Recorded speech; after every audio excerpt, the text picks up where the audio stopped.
បាទជំរាបសួរថ្ងៃនេះលំហែកាយតាមសួនក៏មកដល់ឃើញដើមមួយប្រភេទទៀតអញ្ចឹងក៏បង្ហាញបងប្អូនបាទដើមនេះដែរ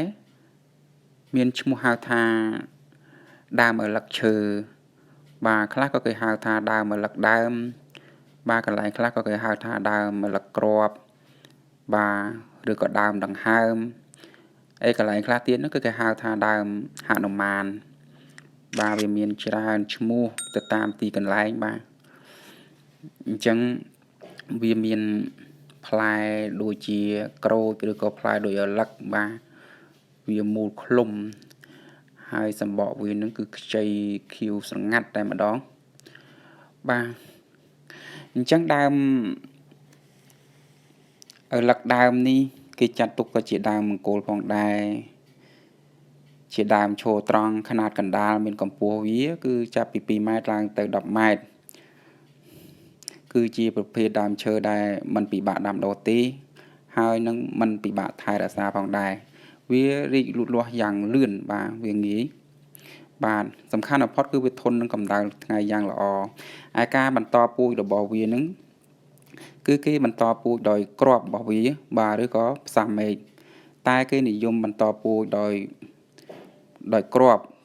ព្រោះនៅពេលដែលវាធំឡើងហ្នឹងគឺវាមានផ្លែធំហើយនឹងមានគ្រាប់ច្រើនទៀតផងហើយការបន្តពូជដោយការផ្សាំវិញគឺនៅពេលដែលវាផ្លែមកមិនសូវធំហើយក៏មិនសូវមានគ្រាប់ផងដែរអញ្ចឹងវាមិនសូវល្អដូចជាយើងបន្តពូជដោយគ្រាប់ទេចំណែកឯដើមកំណើតរបស់ដើមឪឡឹកឈើនេះគឺមានដើមកំណើតមកពីប្រទេសអាមេរិកកណ្ដាលនិងអាមេរិកខាងត្បូងបាទអញ្ចឹងគេនិយមដាំដើម្បីលម្អសួនព្រោះវាមានភាពទាក់ទាញមែនទែនបាទចំណែកឯការជឿរបស់ខ្មែរបុរាណយើងទៅវិញនោះ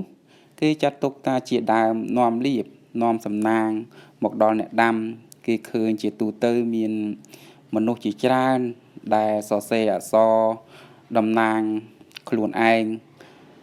បាទដូចជាមានតសេសុំលៀបសំណាងលៀបសក្ការៈផ្សេងនៅលើបាទលើផ្លែវាហ្នឹងបាទផ្លែដើមឪឡឹកឈើនេះឬក៏អ្នកវិបត្តិផ្លូវចិត្តអីផ្សេងក៏គេមកសរសេរដែរដើម្បីសុំដូចបំណងគេចាត់ទុកថាជាដើមសុំលៀបសុំសំណាងលោកសុំសក្ការៈផងដែរបាទមិនពុំនោះសោតដើមឪឡឹកឈើនេះវាមានអត្ថប្រយោជន៍យ៉ាងខ្លាំងទាក់ទងទៅនឹងបាទកបនឹងជំងឺស្លឹករបស់វាហ្នឹងគឺអាចព្យាបាលជំងឺឈឺក្បាលបាទជំងឺឈឺក្បាលឯសម្បកនឹងដើមរបស់វាហ្នឹងគឺគេអាចយកទៅលាងមុខរបួសបាទវាសម្រាប់មេរោគបានយ៉ាងល្អឬក៏បញ្ចុះលាមកកាត់បន្ថយភាពឈឺចាប់ស្ត្រីនៅពេលមានរដូវផងដែរព្យាបាលស្ត្រីដែលបន្ទាប់ពីសម្រាលកូនហើយអស់កម្លាំងលះលហើយបាទឯសម្បកក្នុងផ្លែរបស់វានឹងគេអាចយកទៅច្នៃជាគ្រឿងសង្ហារិមបានផងដែរដូចជាផ្តិលចានឬក៏ថូជាដើមព្រោះវាមានលក្ខណៈភាពរឹងមាំបាទឯដើមរបស់វានឹងក៏គេអាចធ្វើជាគ្រឿងសង្ហារិមដូចជាបាទគ្រឿងកសាងបាទតុកទូអីក៏បានដែរបាទអញ្ចឹងគឺជាដើមដែលមានអត្ថប្រយោជន៍ខ្លាំងបាទដើមនេះគេនិយមដាំលម្អបាទការជឿនឹងជឿទៅលើការសុំលៀបសុំសំណាងអញ្ចឹងចំណែកឯសាច់របស់វានឹងសាច់វាដូច